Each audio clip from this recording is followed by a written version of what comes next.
দেশে এ পর্যন্ত ৪,৬০৪ বার রূপ বদলেছে করোনা। এর মধ্যে ৩৪টি ধরন সম্পূর্ণ নতুন, বলছেন গবেষকরা।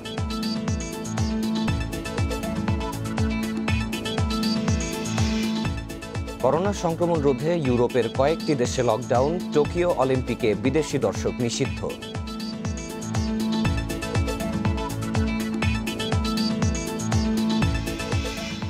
ভুয়া ডিআইজি জাকিরের প্রতারণার শিকার খোদ পুলিশ সদস্যরা। নানা অজুহাতে হাতিয়েছেন বিপুল টাকা।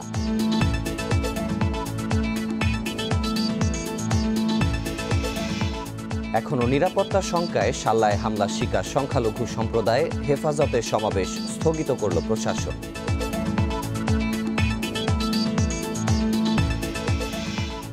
নিজ দেশে ফিরতে চায় না ভারতে আশ্রয় নেওয়া মিয়ানমারের ৩৪ পুলিশ। তাদের বিরুদ্ধে বিশ্বাসঘাতকতার প্রতিশোধ নেওয়ার শঙ্কা।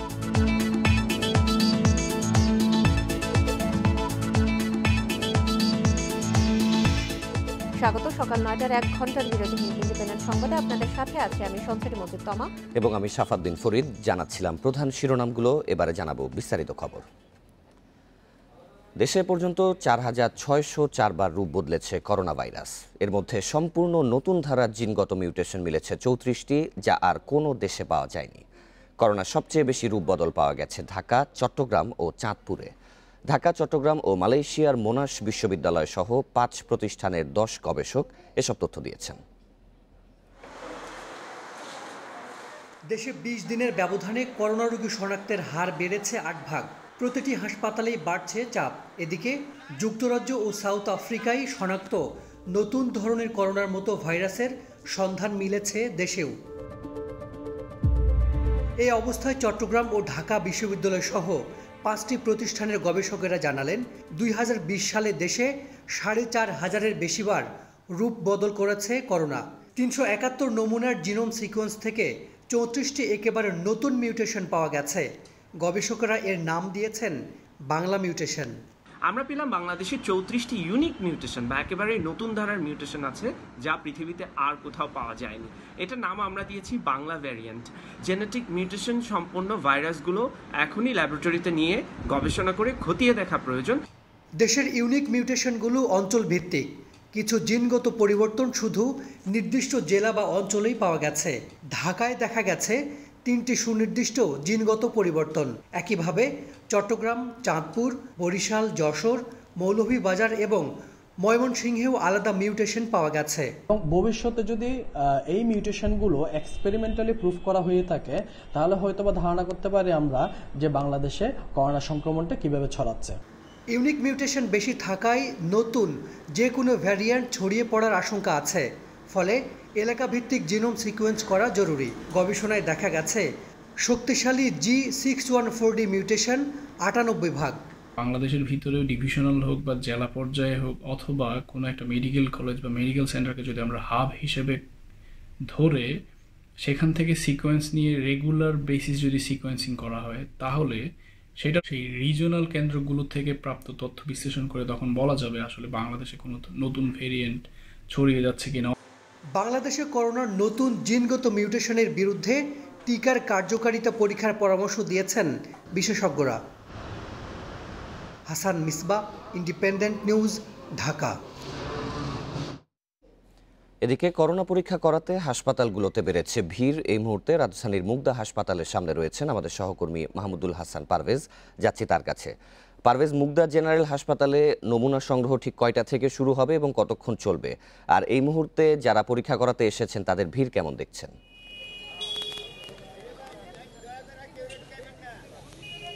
শুরুতে যেটি বলতে চাই যে গত ৩ সপ্তাহ বা ৪ সপ্তাহ ধরে দেশে কিন্তু করোনা সংক্রমণ ভয়াবহ আকারে বাড়ছে, এমনটি কিন্তু আমাদের যে তথ্য পাচ্ছি স্বাস্থ্য অধিদপ্তর থেকে সেই তথ্য সেটি বলছে। যেটি বলছিলেন যে মুগদা হাসপাতালে করোনা পরীক্ষা কখন শুরু হবে, ঠিক 9:30টায় শুরু হবে বলে এখানকার হাসপাতাল কর্তৃপক্ষ জানিয়েছে।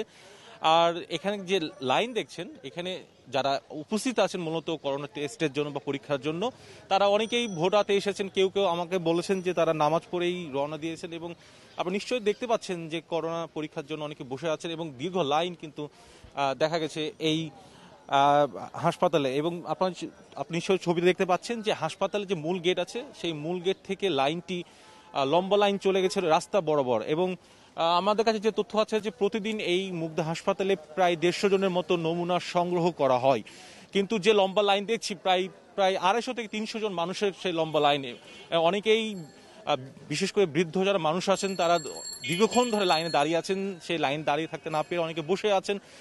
কেউ কেউ যেটি বলছেন যে অসুস্থ হওয়ার কারণে কারো জ্বর, কারো ঠান্ডা কাশি থাকার কারণে তারা নমুনা পরীক্ষা করাতে আসছেন এবং অনেকে এক ধরনের ভোগান্তিতে পড়েছেন যেহেতু দীর্ঘক্ষণ লাইনে দাঁড়িয়ে আছেন এবং নমুনা নেওয়ার জন্য সময় যে নির্ধারিত সময় দেওয়া আছে 9:30 সেটি শুরু হয়নি বিধায় বলা যেতে পারে তার এক ধরনের ভোগান্তিতেই পড়েছেন দীর্ঘ লাইনে দাঁড়িয়ে থাকতে।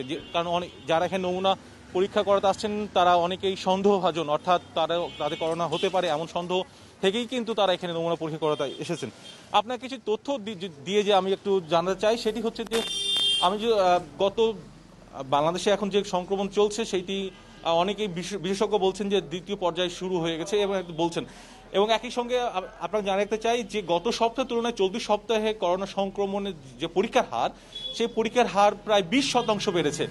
গত সপ্তাহে যদি তুলনা করি সেই তুলনায় বলা যেতে পারে যে গত সপ্তাহে ছিল 1,16,000 মতো নমুনা সংগ্রহ করা হয়েছিল, সেখানে সেই তুলনায় চলতি সপ্তাহে নমুনা ইতিমধ্যেই প্রায় 1,20,000 সংগ্রহ করা হয়েছে। অর্থাৎ এই তথ্যটি স্পষ্ট ধারণা দিচ্ছে যে সংক্রমণ বাড়ার সঙ্গে সঙ্গে নমুনা সংগ্রহ এবং পরীক্ষা সংখ্যা কিন্তু বাড়ছে এবং মানুষ তারা আসছেন পরীক্ষা করাতে। রাজধানীর অন্যান্য যে হাসপাতালে যেখানে নমুনা পরীক্ষা করা হচ্ছে সেখানেও কিন্তু একই চিত্র, আপনি নিশ্চয়ই সেই চিত্র দেখতে পাচ্ছেন। অনেক মানুষ আসলে দাঁড়িয়ে আছে পরীক্ষা করার জন্য এবং অনেকেই দাঁড়িয়ে থাকতে না পেরে রাস্তায় তারা বসে আছেন। এই চিত্রটি কিন্তু সকাল থেকে দেখতে পাচ্ছি। এই ছিল সর্বশেষ মুগদা হাসপাতাল থেকে। রাজধানীর মুগদা জেনারেল হাসপাতালের সামনে থেকে জানাচ্ছিলেন আমাদের সহকর্মী। বাসস্থানের বাইরে মাস্ক ব্যবহার বাধ্যতামূলক করা হলেও অধিকাংশ মানুষই তা মানছেন না। মাস্ক ছাড়া বাইরে না যেতে প্রজ্ঞাপন দেওয়া সহ নানা মাধ্যমে প্রচার চালানো হলেও তাতে কাজ হচ্ছে না। মাস্ক না পরলে জেল জরিমানার ঘোষণা দেওয়া হলেও মাঠ পর্যায়ে এর প্রয়োগ সীমিত। এমন পরিস্থিতিতে মাস্ক ব্যবহারে অনীহার সাথে বাড়ছে করোনার সংক্রমণ। গত বছরের ডিসেম্বরের পর করোনা সংক্রমণের মাত্রা ধীরে ধীরে কমতে থাকলেও চলতি মার্চের শুরু থেকে আবারও তা বাড়ছে উদ্বেগজনক হারে। এরপর কোভিড সংক্রমণ রোধে কাঁচাবাজার, পাবলিক ট্রান্সপোর্টে যে কোনো ধরনের জনসমাগম সীমিত করা সহ 12 দফা সুপারিশ করে স্বাস্থ্য অধিদপ্তর। পাশাপাশি আবারও বাধ্যতামূলক করা হয় মাস্ক পরা। তবে এসবের বালাই নেই রাজধানীর কাঁচাবাজারগুলোতে। একই সাথে সামাজিক দূরত্বের বিষয়টিতেও নেই কারো ভ্রুক্ষেপ। কিন্তু কেন মাস্ক পরা ও স্বাস্থ্যবিধির বিষয়ে উদাসীন? জবাবে এক একজনের এক এক রকম অজুহাত। পরা উচিত ছিল কিন্তু মাস্কটা ওই পড়ে গেছে, মোটরসাইকেল আসছে তো পড়ে গেছে। না, মাস্ক আছে, পকেটে আছে। মাছ লাগাই মাছ লাগাবো যেন কেমন বস্তাটা টানছি এমন মনে মাছ টাছ লাগাবো। সবজি, মাছ, মুদি, ফল বিক্রেতা সহ অধিকাংশ দোকানদারের মুখেই নেই মাস্ক। অনেক ক্রেতাও আসছেন মাস্ক ছাড়া। এদিকে কেউ কেউ আবার মাস্ক পরলেও তা নেই সঠিক স্থানে। ফলে ব্যবসায়ী পরিচিত কাস্টমার না করতে তো পারি না, অনেকে পরে আসে অনেকে পরে আসে না। আমরা পরিয়ানোর সময় খুলে রাখি। শরবত খাইছিলাম এই কারণে মাস্কটা খুলে রাখছি এই জায়গায়। মাস্কটা আমরা এই যে জায়গায় এই মাস্কটা পরে নাই যে কাজ আছে দম ওই চা খাইছি তো এই কারণে ভুলে গেছি। জনস্বাস্থ্য বিশেষজ্ঞরা বলছেন সাধারণ মানুষকে যদি স্বাস্থ্যবিধি মানানো না যায় তাহলে নিয়ন্ত্রণের বাইরে চলে যেতে পারে করোনা পরিস্থিতি। মানুষের মধ্যে অপ্রয়োজনীয় আত্মবিশ্বাস, আমি যেটাকে বলবো, যেটা খুবই ক্ষতিকারক।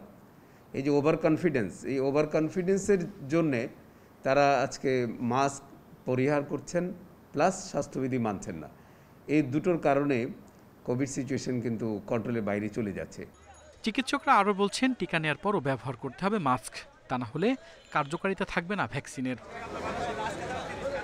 আল আমিন হোসেন, ইন্ডিপেন্ডেন্ট নিউজ, ঢাকা। রাজধানী সহ সারা দেশে বাড়ছে করোনার সংক্রমণ। তবে সংক্রমণ বাড়লেও বেশিরভাগ মানুষই মানছেন না স্বাস্থ্যবিধি। এ নিয়ে আরও জানাতে রাজধানীর কারওয়ান বাজার থেকে যোগ দিচ্ছেন আমাদের সহকর্মী খালেদ রায়হান। রায়হান, যেহেতু করোনার সংক্রমণ দিনকে দিন বেড়ে চলেছে এবং কারওয়ান বাজার একটি জনবহুল এলাকা, সেখানে সাধারণ মানুষ কতটা স্বাস্থ্যবিধি মেনে চলছেন? দেখুন, আপনি নিশ্চয়ই জানেন যে গত বছরের নভেম্বরের পর থেকে কিন্তু করোনা সংক্রমণ কিছুটা কমা শুরু করলেও ফেব্রুয়ারি পর্যন্ত সেই কমার ধারা অব্যাহত ছিল এবং মার্চ মাস থেকে কিন্তু করোনা আবারও বেড়ে গেছে। কিন্তু সাধারণ মানুষের মধ্যে কিন্তু সচেতনতা সেই অর্থে বাড়েনি, বরং একেবারে কমেছে। আমি যদি এখানকার চিত্র একটু দেখানোর চেষ্টা করি, আপনি নিশ্চয়ই দেখতে পাবেন যে এখানে আসলে যেই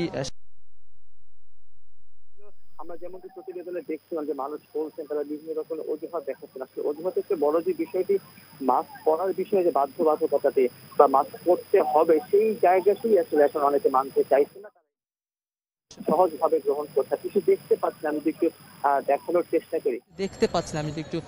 দেখানোর চেষ্টা করি যে এখানে যারাই আসলে এখানে কেনাবেচা করছেন সকাল থেকে প্রায় কারোর মুখেই কিন্তু মাস্ক মানার কিন্তু কোনো বালাই নিজেই নির্দেশনা ছিল একজন আরেকজনের পাশ থেকে কমপক্ষে 3 ফিট দূরত্বে থাকবেন এবং স্বাস্থ্যবিধি মানবেন, সেই বিষয়ে একেবারেই আমরা দেখতে পাচ্ছি না। তার পাশাপাশি প্রশাসনের কিন্তু কোনো ভূমিকা গত কয়েক মাস বা আমি যদি বলি গত 2 মাস ধরে কিন্তু একেবারেই নেই। কারণ আমরা দেখেছিলাম কিছুদিন আগ পর্যন্তও আমরা দেখেছিলাম যে জেলা প্রশাসনের পক্ষ থেকে বিভিন্ন রকমের অভিযান। বাণিজ্যিক সম্পর্ক আরও বাড়াতে চায় বাংলাদেশ শ্রীলঙ্কা। এজন্য মুক্ত বাণিজ্য চুক্তির আওতায় আসার বিষয়ে একমত প্রধানমন্ত্রী শেখ হাসিনা ও সফররত শ্রীলঙ্কার প্রধানমন্ত্রী মাহিন্দা রাজাপাকসে। এছাড়া পারস্পরিক সহযোগিতা বাড়াতে 6টি সমঝোতা স্মারক সই করে ঢাকা কলম্বো।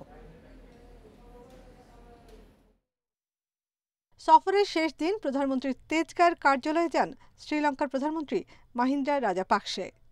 নিজ দপ্তরে তাকে স্বাগত জানান প্রধানমন্ত্রী শেখ হাসিনা। এরপর দুই দেশের স্বার্থ সংশ্লিষ্ট বিষয় নিয়ে আলোচনা করেন দুই শীর্ষ নেতা। এদেশে শ্রীলঙ্কার বিনিয়োগ সহ আঞ্চলিক যোগাযোগ আরও বাড়ানোর উপর গুরুত্ব দেন শেখ হাসিনা। দ্বিপাক্ষিক বৈঠক শেষে দুই প্রধানমন্ত্রীর উপস্থিতিতে যুব উন্নয়ন সহ বিভিন্ন খাতে সহযোগিতা জোরদারে 6টি সমঝোতা স্মারকে সই করেন দুদেশের প্রতিনিধিরা। দুই শীর্ষ নেতার বৈঠক নিয়ে ব্রিফিংয়ে পররাষ্ট্রমন্ত্রী বলেন, মাহিন্দ্রা রাজাপাকসের এ সফরের মধ্য দিয়ে দুদেশের সম্পর্ক আরও জোরদার হয়েছে। আমরা এই এমইও আগেও সই করেছিলাম, কিন্তু খুব অ্যাক্টিভেট হয় নাই, সেগুলো আমরা রিনিউয়াল করেছি। যেগুলো আমরা নবায়নকৃত হয়েছে সেইগুলো রাজাপাকসা যখন সরকারে ছিলেন তখন আমরা এই চুক্তিগুলো করেছিলাম। পরবর্তী সরকার যারা আসলেন তখন তারা এর উপরে কোনো জোর দেন নেই, এই জন্যেই এইগুলো অনেকগুলো অগ্রসর হয়। পররাষ্ট্রমন্ত্রী আরও জানান, শ্রীলঙ্কা জ্বালানি খাতে সহযোগিতা বাড়ানোর বিষয়ে আগ্রহ প্রকাশ করেছে। একই সাথে দুদেশের মধ্যে বাণিজ্যিক সম্পর্ক আরও বাড়াতে একমত দুপক্ষই। এই মুহূর্তে যদি ফ্রি ট্রেড এগ্রিমেন্ট করতে সময় লাগে তাহলে আমরা পিটিএ প্রেফারেন্সিয়াল ট্রেড এগ্রিমেন্টে যেতেও রাজি আছি এবং তারা এটা অত্যন্ত আপনার গ্রহণ করেছেন। আমরা এই আমাদের বলেছি যে বাইল্যাটারাল ট্রেডের যথেষ্ট পটেনশিয়াল আছে এবং এইগুলো অর্জিত হবে যদি আমরা এই ফ্রেমওয়ার্কটা আইদার এফটিএ অর পিটিএ যদি তৈরি করি। এছাড়া রোহিঙ্গা সমস্যার সমাধানে ঢাকার পাশে থাকার প্রতিশ্রুতি দিয়েছে কলম্বো। Nafizatullah, independent news, Dhaka.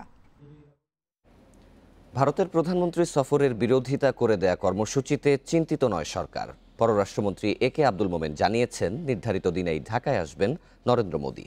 শনিবার ফরেন সার্ভিস একাডেমিতে আয়োজিত সংবাদ সম্মেলনে পররাষ্ট্রমন্ত্রী বলেন, এ ধরনের কর্মকাণ্ড নিয়ন্ত্রণের সক্ষমতা সরকারের রয়েছে। এ সময় গণস্বাস্থ্য কেন্দ্রের প্রতিষ্ঠাতা জাফরুল্লাহ চৌধুরীর সমালোচনা করে পররাষ্ট্র প্রতিমন্ত্রী শাহরিয়ার আলম বলেন, দেশে আমন্ত্রিত অতিথিদের সম্মান দেয়া নাগরিকদের নৈতিক দায়িত্ব।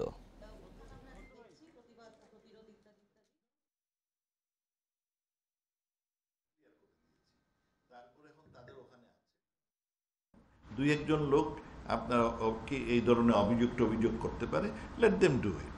এটা নিয়ে আমাদের খুব বড় রকমের দুশ্চিন্তার কোনো কারণ নেই। মৌলবাদীদের উত্থান নিয়ে আমরা চিন্তিত নই, কারণ বাংলাদেশের জনগণ জানে মৌলবাদীরা কিভাবে আপনার কন্ট্রোলে রাখতে পারে।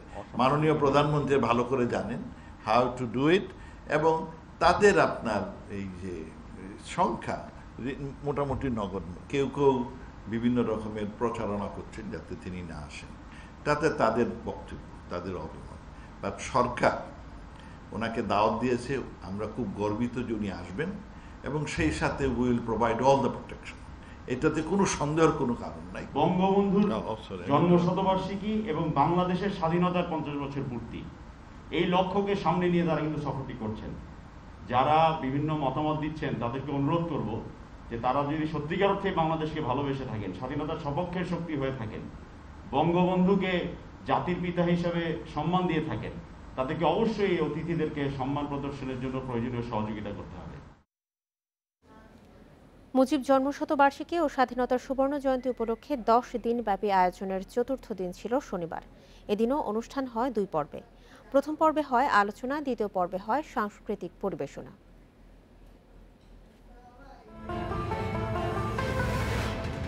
জাতীয় প্যারেড গ্রাউন্ডে মুজিব জন্মশতবার্ষিকীর অনুষ্ঠানের চতুর্থ দিনের থিম তারুণ্যের আলোকশিখা। জাতীয় সঙ্গীত পরিবেশনার পরই হয় মুজিব চিরন্তন থিমের ওপর ভিডিও পরিবেশনা। আমি তখন অনেক ছোট, বাপের চায়ের দোয়ানটায় মাঝে মধ্যে বসতাম। তখন চায়ের আড্ডায় আলোচনার বিষয় ছিল দেশভাগ। আলোচনা পর্বে স্বাগত বক্তব্য রাখেন তথ্য ও যোগাযোগ প্রযুক্তি প্রতিমন্ত্রী জুনায়েদ আহমেদ পলক। তরুণ নেতা শেখ মুজিব সংগঠিত করেছেন ভাষা আন্দোলন। তিনি বুঝতে পেরেছিলেন তারুণ্যের শক্তিই পারে অন্যায়ের বিরুদ্ধে রুখে দাঁড়াতে। আলোচনায় বঙ্গবন্ধুর বর্ণাঢ্য রাজনৈতিক জীবনের নানা দিক তুলে ধরেন শিক্ষাবিদ ডাক্তার মোহাম্মদ জাফর ইকবাল। কিন্তু বঙ্গবন্ধু আমাদের খুব কাছের একজন মানুষ, তার জীবন নানাভাবে বিশ্লেষণ করা সম্ভব। কিন্তু আমরা যদি তারুণ্যের রঙিন চশমা দিয়ে তার জীবনটাকে দেখি, তাহলে কি দেখব? আমরা দেখব এই অসাধারণ মানুষটি একজন আপাদমস্তক তরুণ। তিনি হলেন সত্যিকারের তারুণ্যের একটি জ্বলন্ত আলোক শিখা। সাংস্কৃতিক আয়োজনে বঙ্গবন্ধুকে উৎসর্গ করে বন্ধু রাষ্ট্র জাপানের একটি ভিডিও প্রদর্শন করা হয়। আমাদের জাপান পরিদর্শন করলে সেই সময় সারা পৃথিবীর মধ্যে সবচেয়ে নতুন প্রধানমন্ত্রীর দৃষ্টিতে আমাদের দেশ জাপান দেখতে কেমন ছিল? নির্মল বাতাস। পরে পরিবেশিত হয় বঙ্গবন্ধুর পছন্দের গান, থিমেটিক কোরিওগ্রাফি। তুমি উন্মিলিত সর্বক্ষণ জাগরণে, তোমাকে উপড়ে নিলে বলো তবে কি থাকে আমার। সবশেষে 2 প্রজন্মের শিল্পীদের মেলবন্ধনে মিশ্র মিউজিক পরিবেশনায় শেষ হয় চতুর্থ দিনের আয়োজন। রেজওয়ানুল হক, ইন্ডিপেন্ডেন্ট নিউজ, ঢাকা। 3 মাস ধরে অভ্যন্তরীণ পর্যটনে ব্যাপক সাড়া মিললেও করোনার দ্বিতীয় ধাক্কায় আবারও লোকসানের আশঙ্কা করছেন ব্যবসায়ীরা। তাই সবাইকে বিশ্ব স্বাস্থ্য সংস্থার গাইডলাইন মেনে চলার পরামর্শ দিচ্ছে পর্যটন কর্পোরেশন। বিশ্লেষকেরাও বলছেন ব্যবসা টিকিয়ে রাখতে খাত সংশ্লিষ্টদের আর্থিক সুবিধা দেওয়ার পাশাপাশি শ্রমিকদেরও প্রণোদনা দিতে হবে। দীর্ঘদিন বন্ধ থাকার পর সীমিত পরিসরে চালু হয় দেশের পর্যটন খাত। সেই সঙ্গে বিদেশ ভ্রমণেও রয়েছে নিষেধাজ্ঞা। এ অবস্থায় দেশের ভেতরে ডিসেম্বর, জানুয়ারি ও ফেব্রুয়ারিতে ঢল নামে অভ্যন্তরীণ পর্যটনে। ঘুরে দাঁড়াতে শুরু করে দেশের পর্যটন খাত। তবে করোনার দ্বিতীয় ধাক্কায় চলতি মাস থেকে কমতে শুরু করেছে অভ্যন্তরীণ পর্যটকের সংখ্যা। তাই আবারও লোকসানে পড়ার শঙ্কায় ব্যবসায়ীরা। সেকেন্ড ওয়েভটির আবহটা মানুষের মধ্যে অলরেডি তৈরি হয়েছে। এটি আমি মনে করি যে আমাদের আবাসিক পর্যটন শিল্পের যে ঘুরে দাঁড়ানোর জায়গাটি, সেটি একটি বাধাগ্রস্ত হবে। লোকসান কমাতে করোনায় ব্যবসা যাতে সচল রাখা যায় তার জন্য পর্যটক ও খাত সংশ্লিষ্টদের গাইডলাইন মেনে চলার অনুরোধ পর্যটন কর্পোরেশনের। আমরা ডিসেম্বর, জানুয়ারি, ফেব্রুয়ারি আমরা লাভজনক অবস্থায় ফেরত আসছিলাম, কিন্তু সম্প্রতি আবার একটা সেকেন্ড ওয়েভ চলছে। এই নিয়ে আমরা খুবই চিন্তিত। এসওপিটা আমরা ভালোভাবে কড়াকড়িভাবে আরোপ করার জন্য আমি সকল আমার ইউনিটকে নির্দেশ দিয়েছি। পর্যটন সংশ্লিষ্টরাও বলছেন যে কোনো দুর্যোগে আগে লোকসান শুরু হয় পর্যটন খাতে, সেই সঙ্গে তা কাটিয়ে উঠতেও সময় লাগে। 30 থেকে 40 to 50% মানুষ কিন্তু পুনরায় সেই কর্মসংস্থানে ফিরে এসেছিল, কাজ শুরু করেছিল, যেটি এই দেশের মানুষের জীবনযাত্রার মান বৃদ্ধি তথা অর্থনৈতিক প্রবৃদ্ধির জন্য একটি অনন্য ভূমিকা রেখে চলছিল। তো আমি ব্যক্তিগতভাবে মনে করি এই কোভিড-19-এর প্রভাব যদি আবার বাড়তে শুরু করে, তাহলে অভ্যন্তরীণ পর্যটকের সংখ্যাও কমবে। এবছর অভ্যন্তরীণ পর্যটনে 2 কোটি পর্যটকের উপস্থিতি আশা করা হলেও করোনার দ্বিতীয় ধাক্কায় তা নিয়ে শঙ্কা তৈরি হয়েছে। Sohel Rana, independent news, Dhaka. এখনও ততটা জমে ওঠেনি অমর একুশে বইমেলা। প্রথম 3 দিনে দর্শনার্থী আগমনের তুলনায় বিক্রি কম। প্রকাশকদের আশা সপ্তাহের ব্যবধানে ভিড় বাড়বে, তবে এবারের মেলার আয়োজন নিয়ে সন্তুষ্ট ক্রেতারা। বলছেন খোলামেলা পরিবেশ এবং করোনা মোকাবেলায় ব্যবস্থাও যথেষ্ট। ঢোকার পথে নেই দীর্ঘ লাইন, আছে স্বাস্থ্যবিধি মানার কড়াকড়ি। মাস্ক আর হাত স্যানিটাইজেশনের পর মেলায় ঢুকতে পারছে দর্শনার্থী। তারপরও বিকেলে বাড়তে থাকে সমাগম। অনেকে ঘুরে দেখছেন, খোঁজ নিচ্ছেন নতুন বইয়ের, কেউ বা কিনছেন পছন্দেরটি। জনসমাগম অনেকটা কম, ভালো লাগছে। আর মেলা অনেক দেরিতে শুরু হয়েছে, পরিবেশটা ভালো। আমি দুই দিনই আসলাম, খুবই ভালো লাগতেছে দেখে যে বইমেলাটা আসলেই যে বইমেলা লাগতেছে আমার কাছে। বাংলা একাডেমি এত প্রতিকূলতার মাঝেও এই উদ্যোগটা নিয়েছে, এবার করার মতো সাহস দেখিয়েছে। দ্বিতীয় কথা যেটা বললাম, স্পেস অনেক বড়, স্বাচ্ছন্দ্যে ঘোরাফেরা করা যাচ্ছে। করোনার মধ্যে পাঠক সমাগম ও বই বিক্রি নিয়ে দুশ্চিন্তা থাকলেও আশাবাদী প্রকাশকরা। খুবই আশাবাদী যে মেলাটা অনেক ভালো হবে। হয়তো করোনার কারণে ভয়ে হয়তো কিছু লোক একটু ভয় পাচ্ছে, কিন্তু না, লোক আসবে এবং বই বিক্রি হবে। মূল শ্রেণীর যে পাঠক, আসলে বিশ্ববিদ্যালয় এবং স্কুল কলেজের স্টুডেন্টরাই কিন্তু মূল ক্রেতা আমাদের বইমেলা এই ইন্ডাস্ট্রিতে। তাদেরকে আমরা মিস করছি, তারা বইমেলা মিস করছে, আমরাও মিস করছি। বইমেলার তৃতীয় দিনে প্রকাশ হয়েছে 104টি বই, যার মধ্যে রয়েছে আব্দুল গাফফার চৌধুরীর হাসিনা ও রেহানা অরূপ কথার দুই বোন, বিমল গুহের শেখ মুজিবের তর্জনী। বন ইবনে কামাল, ইন্ডিপেন্ডেন্ট নিউজ, ঢাকা। রাজধানীতে 2019 সালের তুলনায় 2020 সালে বায়ু দূষণ বেড়েছে 10.2 ভাগ, যা সহনীয় মাত্রার চেয়ে 5.2 গুণ বেশি। শহরের 70টি স্থানে জরিপ চালিয়ে আজ এই প্রতিবেদন প্রকাশ করেছে বাংলাদেশ পরিবেশ আন্দোলন বাপা ও স্ট্যামফোর্ড বায়ুমণ্ডলীয় দূষণ অধ্যয়ন কেন্দ্র ক্যাপস। দূষণ রোধে নির্মল বায়ু আইন পাশের দাবি জানিয়েছেন নগর পরিকল্পনাবিদরা। বায়ু দূষণের দিক দিয়ে 2019 ও 20 সালে বিশ্বের শীর্ষে বাংলাদেশ, আর দূষণের দিক দিয়ে শহরগুলোর মধ্যে দ্বিতীয় মেগাসিটি ঢাকা। এমন প্রেক্ষাপটে 2020 সালে ঢাকার 70টি পয়েন্টে বায়ু দূষণের মাত্রা ও কারণ অনুসন্ধানে জরিপ চালায় দুটি প্রতিষ্ঠান।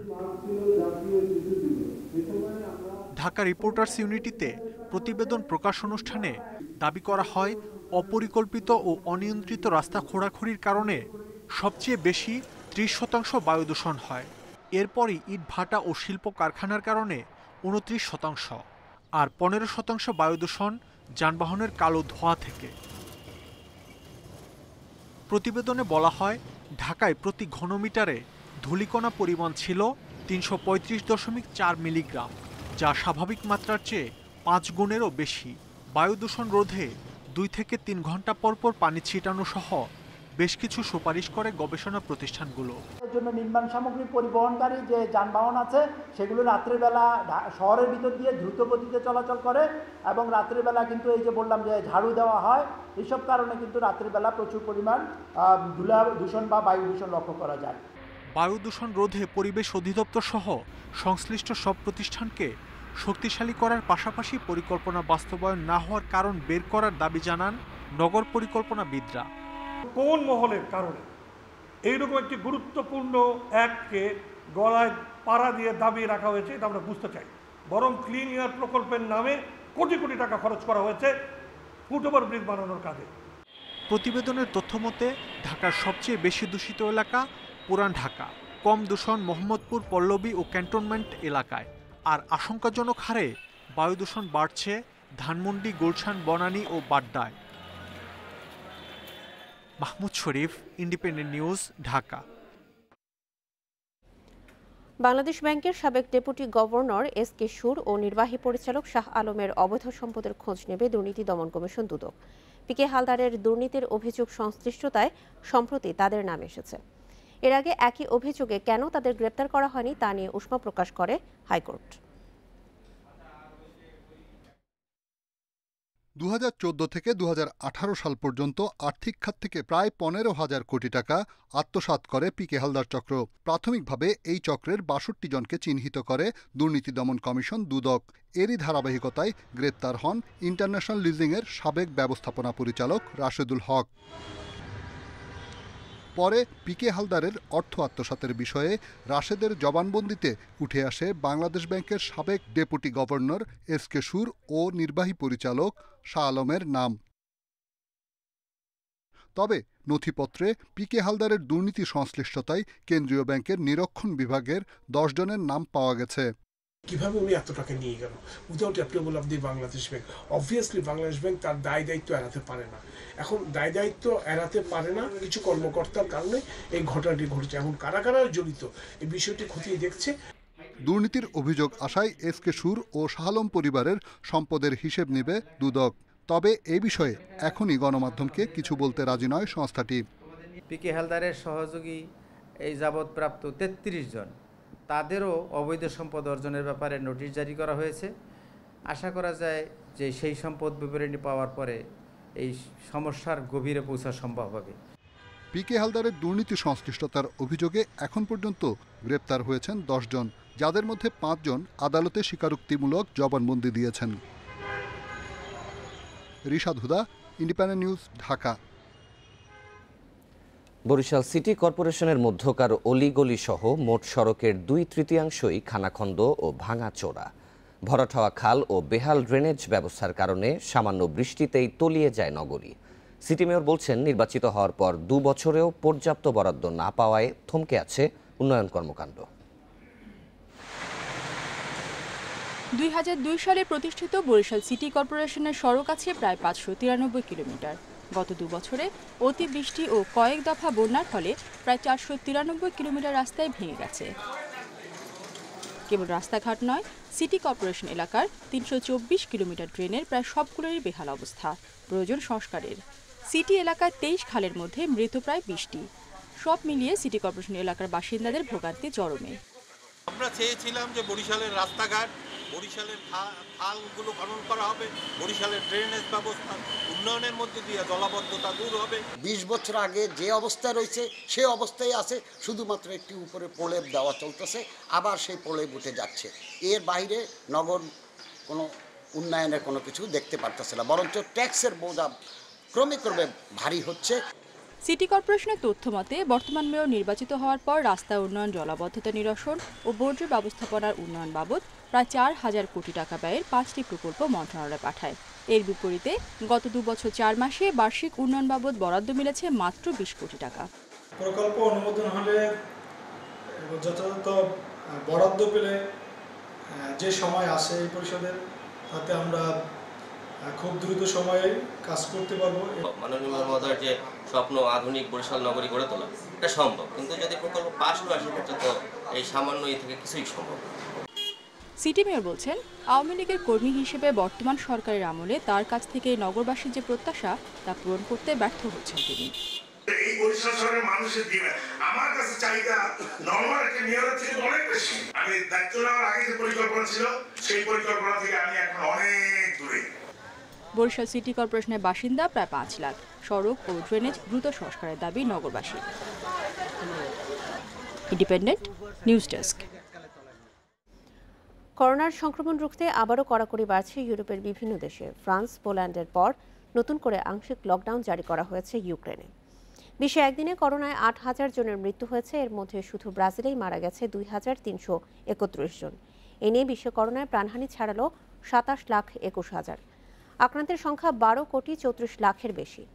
৪ মাস পর একদিনে ৪৩,০০০ নতুন রোগী শনাক্তের রেকর্ড হয়েছে ভারতে। করোনা আক্রান্ত হয়েছেন মহারাষ্ট্রের মুখ্যমন্ত্রী উদ্ধব ঠাকরের ছেলে আদিত্য ঠাকরে। এদিকে করোনা মোকাবিলায় এবারের টোকিও অলিম্পিকে বিদেশি দর্শকদের প্রবেশে নিষেধাজ্ঞা দেওয়া হয়েছে। একই নিষেধাজ্ঞা থাকছে প্যারা অলিম্পিকেও। ২৩শে জুলাই থেকে টোকিও অলিম্পিক শুরু হওয়ার কথা রয়েছে। নিজ দেশে ফিরতে চায় না ভারতের মিজোরামে আশ্রয় নেয়া মিয়ানমারের ৩৪ পুলিশ ও দমকল বাহিনীর সদস্যরা। দেশে ফিরলেই সেনারা বিশ্বাসঘাতকতার প্রতিশোধ নেবে বলে শঙ্কা তাদের। সুরক্ষার খাতিরেই তাই মিজোরামেই নিরাপদ আশ্রয় চান তারা। সেনা অভ্যুত্থানের পর থেকেই বিক্ষোভে উত্তাল মিয়ানমার। গণতন্ত্রপন্থীদের আন্দোলন রুখতে দমন নিপীড়নের পথ বেছে নিয়েছে জান্তা সরকার। এ কাজে ব্যবহার করা হচ্ছে দেশটির নিরাপত্তা বাহিনীকে। এই পর্যন্ত ২ শতাধিক আন্দোলনকারী তাদের হাতে নিহত হয়েছে। তবে জান্তা সরকারের বিরোধিতাও করেছে দেশটির বেশ কিছু পুলিশ সদস্য। তাদের আদেশ অমান্য করে পালিয়ে গেছে দেশ থেকে। আশ্রয় নিয়েছে ভারতের মিজোরামে। সেনাবাহিনীকে সমর্থন না করলে আমাদের নিজ পরিবারের সদস্যদেরকেও গুলি করার নির্দেশ দেওয়া হয়েছিল, কিন্তু আপনজনদের আঘাত করতে চাই না, তাই মিজোরামে পালিয়ে আসি। প্রতিবেশী দেশে আশ্রয় নেওয়া এই মানুষগুলো এখন নিজ দেশে ফিরে যেতে ভয় পাচ্ছে। তাদের শঙ্কা, মিয়ানমারে ফিরলেই মুখোমুখি হতে হবে সেনাদের অত্যাচারে। বর্তমানে মিজোরামের স্থানীয়দের মানবিক সহায়তায় দেয়া আশ্রয় ও খাবারে দিন পার করছে তারা। আমাদের পরিবারগুলোকে মিয়ানমারে রেখে এসেছি, জানি না তাদের সাথে আর কখনো দেখা হবে কিনা। মিয়ানমারে আর ফিরে যেতে চাই না, সেখানে গেলে নিশ্চিত আমাদের মেরে ফেলবে। গত সপ্তাহে মানবিক কারণ উপেক্ষা করে মিয়ানমারের নাগরিকদের ভারত প্রবেশে বাধা দেওয়ার নির্দেশ দিয়েছে স্বরাষ্ট্র মন্ত্রণালয়। ফলে আশ্রয় নেওয়াদের জন্য তৈরি হয়েছে অনিশ্চয়তা। এর আগে মার্চের শুরুতে পালিয়ে আসাদের ফেরত চেয়ে ভারতের কাছে চিঠি পাঠায় জান্তা সরকার। আশরাফ শুভ, ইন্ডিপেন্ডেন্ট নিউজ। সাবেক মার্কিন প্রেসিডেন্ট ডোনাল্ড ট্রাম্পের মূল বাসভবন মার আ লাগো আংশিক বন্ধ রাখা হয়েছে। সেখানকার কয়েকজন কর্মীর করোনা শনাক্তের পর এই পদক্ষেপ নেওয়ার কথা জানানো হয় দেশটির গণমাধ্যমে। রিসোর্টের এক বিবৃতিতে বলা হয়েছে, বিচ ক্লাব ও লা কার্ট ডাইনিং রুম বন্ধ রাখা হয়েছে, তবে কতজন কর্মী করোনায় আক্রান্ত হয়েছেন তা জানানো হয়নি। জানুয়ারিতে হোয়াইট হাউস ছাড়ার পর থেকে ফ্লোরিডার রিসোর্টটিকে নিজের বাসস্থান হিসেবে ব্যবহার করছেন ট্রাম্প। গত অক্টোবরে করোনায় আক্রান্ত হওয়ার পর হাসপাতালে চিকিৎসাধীন ছিলেন ট্রাম্প। পরে জানুয়ারিতে টিকা নেন।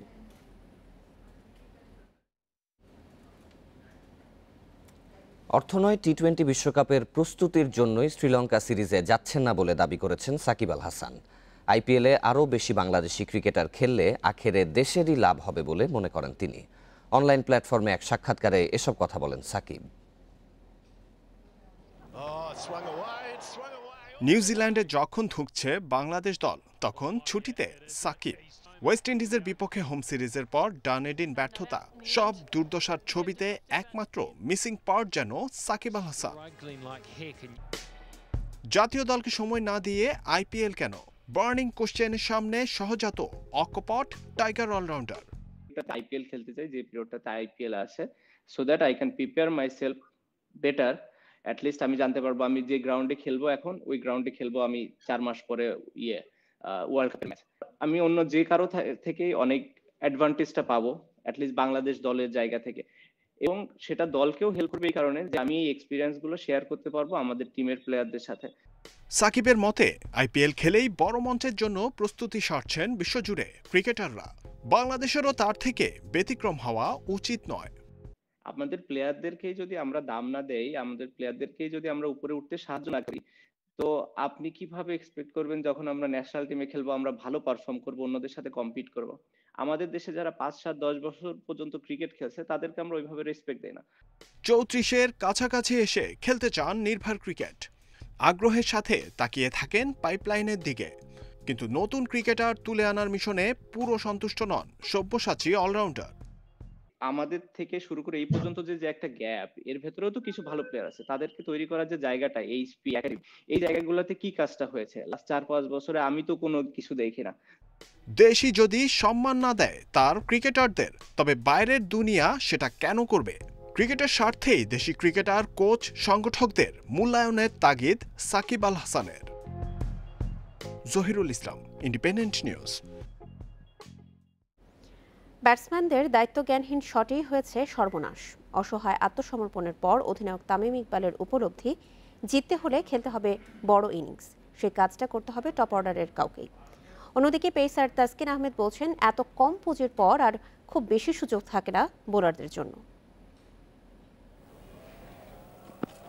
ম্যাচের প্রথম বলে বোল্টের এমন মায়াবী সুইং, এ যাত্রায় তামিম একটুর জন্য রক্ষা পেলেও ভয়ঙ্কর কিছুর পূর্বাভাস পাওয়া যায় তখনই।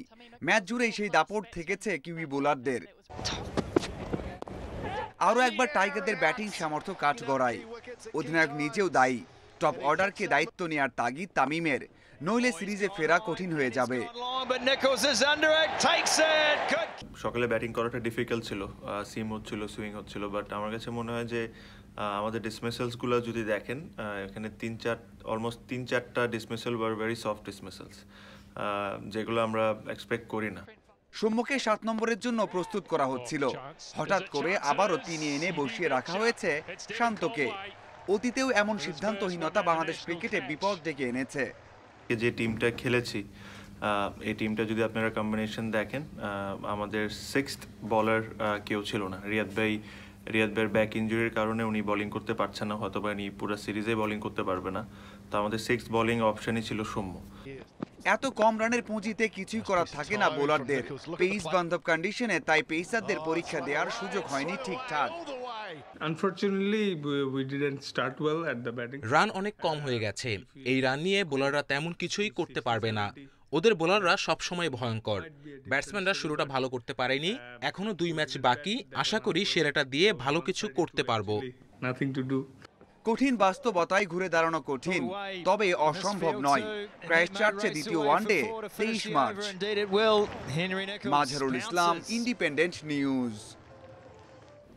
পঞ্চম ও শেষ টি-20তে ইংল্যান্ডকে 36 রানে হারিয়ে সিরিজ জিতল ভারত। আহমেদাবাদে টসে হেরে ব্যাট করতে নেমে রানের পাহাড় গড়ে টিম ইন্ডিয়া। ওপেনিংয়ে রোহিত ও কোহলি দুজনই আগ্রাসী ব্যাটিং করেন। 50 করে রোহিত আউট হলেও কোহলি অপরাজিত থাকেন 80 রানে। সূর্যকুমার ও পান্ডিয়ার ঝোড়ো ব্যাটিংয়ে 225 রানের বিশাল টার্গেট দেয় ভারত। জবাবে শুরুতেই বিপাকে পড়ে ইংল্যান্ড। 0 রানে রয়কে ফেরান ভুবনেশ্বর, তবে এরপর বাটলার ও মালানের 130 রানের জুটি ইংল্যান্ডকে জয়ের আশা দেখাচ্ছিল। 50-র পর বাটলারকে ফিরতে লক্ষ্য ফুটবলারদের চোট প্রবণতা কমিয়ে আনা। শনিবার জিম সেশন এবং সুইমিং করেছেন সাদ সুফিলরা। আজ তারা অনুশীলন করবেন ম্যাচ ভেন্যুতে। নেপাল বা কিরগিজস্তান নয়, ত্রিদেশীয় সিরিজে বাংলাদেশের মূল প্রতিপক্ষ যেন নেপালের কন্ডিশন। ঠান্ডা আবহাওয়ার সঙ্গে মানিয়ে নেওয়ার পরই আসছে বাকি সব প্রসঙ্গ। কঠিন কন্ডিশনে দল ততটাই ভালো যতটা ভালো ফুটবলারদের ফিটনেস। সবকিছু মাথায় রেখে বাড়তি দায়িত্ব ফিজিও ইভান রাজলকের ওপর। হেড কোচ জেমির দেয়া ব্যবস্থাপত্র অনুযায়ী হচ্ছে ট্রেনিং সেশন। ফুটবলারদের চোট প্রবণতা কমিয়ে আনার লক্ষ্য ফিজিওর। দলের সবাই ফিট আছে। নিয়মিত জিম সেশন করলে খেলোয়াড়দের চোট প্রবণতা অনেক কমে আসবে। চেষ্টা করছি যাতে ফুটবলাররা দ্রুত কন্ডিশনের সাথে মানিয়ে নিতে পারে। জিমে কঠিন সেশন, শেষেই কাজ শেষ নয়। রিকভারি সেশনেও ব্যয় হচ্ছে সময়। লক্ষ্য কঠিন মিশনে চনমনে হয়ে মাঠে নামা।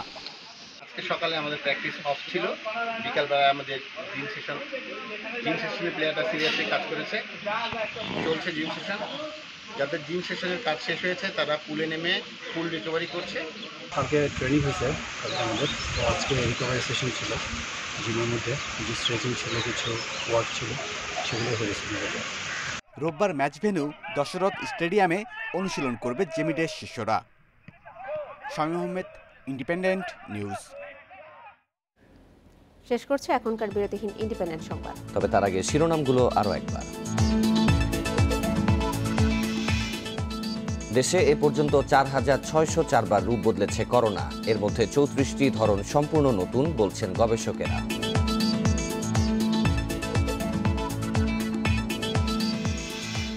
করোনা সংক্রমণ রোধে ইউরোপের কয়েকটি দেশে লকডাউন। টোকিও অলিম্পিকে বিদেশি দর্শক নিষিদ্ধ।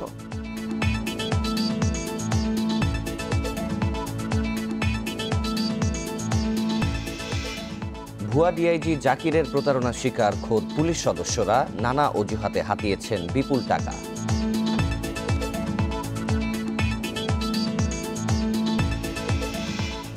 এখনও নিরাপত্তা শঙ্কায় সাল্লায় হামলার শিকার সংখ্যালঘু সম্প্রদায়। হেফাজতের সমাবেশ স্থগিত করল প্রশাসন।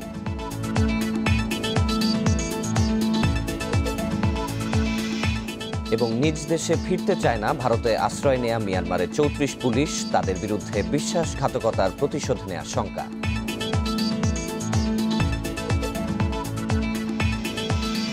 আর এই ছিল সকাল 9টার বিরতিহীন সংবাদে। এছাড়া ইন্ডিপেন্ডেন্ট টেলিভিশনের সব খবর আরও বিস্তারিত জানতে চোখ রাখুন ফেসবুক, ইউটিউব এবং টুইটারে। আমাদের সাথে থাকার জন্য ধন্যবাদ সবাইকে।